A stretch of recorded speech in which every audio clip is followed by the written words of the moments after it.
The big club in Canada now is the HA. So they were out west, and they were huge out west. They've been out there for as long as the Outlaws have been in Ontario. My name is Bob.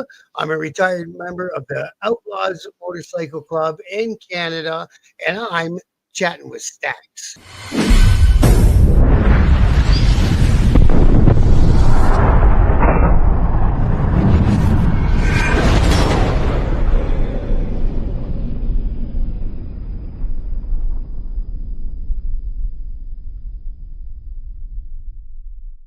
Welcome to this episode of Chatting with Stacks. I'm your host, Bill Stacks, and today I got retired 1%er, Bob from Biker News Canada.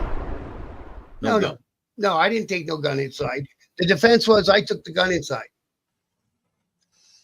So they're trying to put it on you, basically, covering it up. Yeah. And you really don't have any idea of what's going on, right? You're inside the club while the shots are going off, so... Right. See, and we figured we knew who it was because the older brother of them two guys was known as a shooter, and he wasn't no slouch. And he took an open hand slap in the middle of a strip bar in front of him. You know what I mean? I think that was enough for him to say, "F it." I'm doing what I'm doing. So he got out there and waited for him. And there was one of my buddies was in there. One of our buddies, not my buddies. So the club is the general's buddies. In the car with them two guys. And I guess from what he told people as they were arguing, the young one said, "You can't let him get away with that. You can't let him do that." And so they drove around the front of the building, parked it up so they had a quick escape, got out of the car and got ready and waited for them two guys to come out. Wow.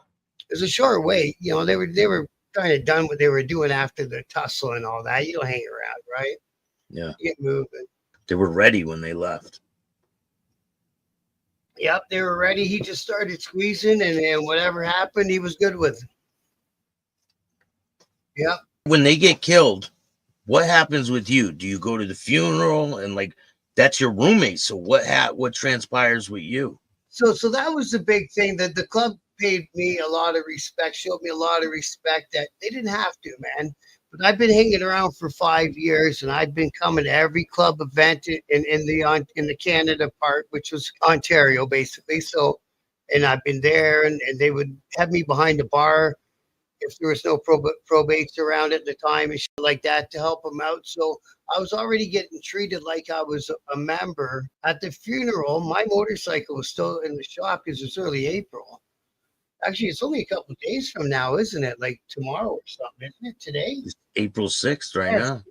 Yeah. Tomorrow's the anniversary. So I borrowed the bar owner, the strip joint guy. I borrowed his motorcycle. He had a nice bike. My ex-old lady got in the back. Holmes handed me a probate patch and a bunch of guys' probate patches. And I was a pallbearer for Willie. And you had your probate patch while you did the pallbearing. Yeah. They sent outlaws up from America, who could cross the border. It was a big deal, man. There was a lot of things going on. It was busy, right? Really, really busy weekend. So what was going on in the landscape in Canada at the time? Well, see, at the time, the big club in Canada now is the HA. So they were out west. And they were huge out west. They've been out there for as long as the Outlaws have been in Ontario. They were also to the east of us in Quebec. And they were huge in Quebec too. There used to be an outlaw chapter when I first started hanging around in Montreal. And one by one, they got picked off until the last two guys just fled the province. They're like, "We can't do this, man. We can't hold it down. And you guys ain't sending nobody from Ontario to back us." So they split, right? So our thing was Ontario, and we were the biggest club in Ontario. So we were rolling. There was a couple other clubs that weren't to be effed with, and we left them in their cities, and they left us in our cities, and it was pretty easy living back then. But who was the other big club in Ontario? Wasn't there Rock Machine there? No, Rock Machine was in Montreal as well. They were fighting the big war with the HA for all them years. In Ontario, there's another club back then. It was called the Satan's Choice. They've since become Hell's Angels. And the way that the Outlaws got in Canada was They thought they had all of the state and choice chapters. It was the only big club in Canada at the time. A famous guy named Bernie started them. There's books about him. He's pretty famous. He started like way back in the 60s before I was probably a twinkle in my daddy's eye. He was riding motorcycles, right? So he's Yeah. been around. And so what happened was they thought they had all the choice guys were going to flip to outlaw, and only about half of them did. And half of them stayed loyal to Bernie and stayed Satan's choice. And then, years and years and years down the road, Bernie's is Bernie dead? I don't think he might be dead. I don't know for sure though. I met him a couple times at meetings, but eventually they joined up with the HA when they decided they wanted to come to Ontario. And we went to bed one day. There wasn't any Hells Angels in Ontario. We woke up the next day and there was 300 and some odd. What are you gonna do? That's crazy. So everything's smooth, and then all of a sudden, boom, they're everywhere. Damn, man. And it was like, what? We were keeping tabs. We knew which clubs were friendly with them, and they would go on their national runs. So you knew, right? There's really no secrets in the biker world, but there was one secret, and it's the one that kind of cost us the most, right?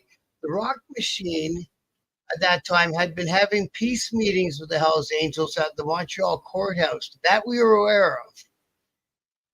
And they had started sending emissaries in Ontario to hang out with those outlaws. There would be, an enemy of my enemy is a friend of mine sort of mindset. And we're hanging out, and great big dude named Sasquatch. He was down here all the time, romancing us. Well, a bunch of our guys in our Toronto chapter got mad about some politics and quit being outlaws. So they joined the Rock Machine. So that was the first Rock Machine chapter in Ontario. Well, these peace talks, and it became unveiled when they patched over all the Ontario clubs. So all these guys from Ontario, from their clubs, they left as a unit. Boom, down the highway they went to Montreal with whatever their patch was, be it Paradise Riders, be it Los Lobos, be it State's Choice, be it whatever it was, and came on back with a fully minted Hells Angel patch, including the Rock Machine.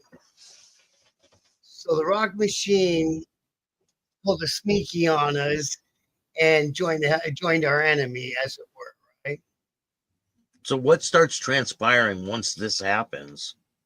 What starts going on? See what, and after that happens, it's going to be a show. So, in my personal level, I had a friend who was a business partner who owned that strip joint I worked at for all them years. Well, his dad owned it, but anyways, it ended up being his. So him and I had some rub and tugs together. I still pulled some money out of the strip joint, even though I didn't work there anymore physically. I still helped, do whatever. We were taking down the girls, right? Making them rent lockers, do whatever you got to do to get some money, right? And he went and became a prospect. So he calls me to a meeting. He's like, "Hey, man, I got to tell you this." And he was straight about it. He wasn't hiding or being a dink about it. He's like, "I started prospecting for the Hells Angels in the Toronto North chapter." I'm like, "Oh, man, what are you doing?" So I kind of reached, and he knew. And he's like, no, you don't need that. I said, "Well, it feels like I do, man. But anyways, carry on." And there was me, him, and another guy. So him and the other guy were standing pointing at me, and I was standing pointing at them. Now I'm starting to feel a little uncomfortable, right? Like, what the? So he gave me the options. He said, "You come with me." And, maybe looking back, maybe I should have taken him up on that. Who knows? He's doing quite well at it. Or he'd buy me out of my end. Or we could have a bait. So I chose the middle. I said, we'll buy me out. And then I said, "But you got to give me your word that you won't bring that club to my city." Which, of course, he gave me his word, which, of course, he broke right away. He didn't give a shit about me. So are you seeing these guys around a lot? Oh, yeah. All of a sudden, they're everywhere, man. They had us outnumbered, I think, 10-1? Maybe 5-1. Like, it was a show. And they took some big guys, some serious guys. Like, it was no less serious than the guys we had on our team. So if the bullet can go one way, it can go the other way too. So we had to watch what we did and watch where we went and stuff like that. One of my new members went over to their clubhouse, uh, drunk. I just wanted to talk. And me and Holmes are riding by on our bikes from downtown, and we see this guy out front of their clubhouse because they opened their clubhouse right around the corner from us. They were doing everything they could to stick their finger in our eye, right? And this guy's getting beat up on their front. And then all of a sudden, about an hour later, it's our guy, and he comes walking in our clubhouse all bloody and shit. Well, you know what I mean? It's like, what are you doing over there, man? Were they trying to take your guys' patches?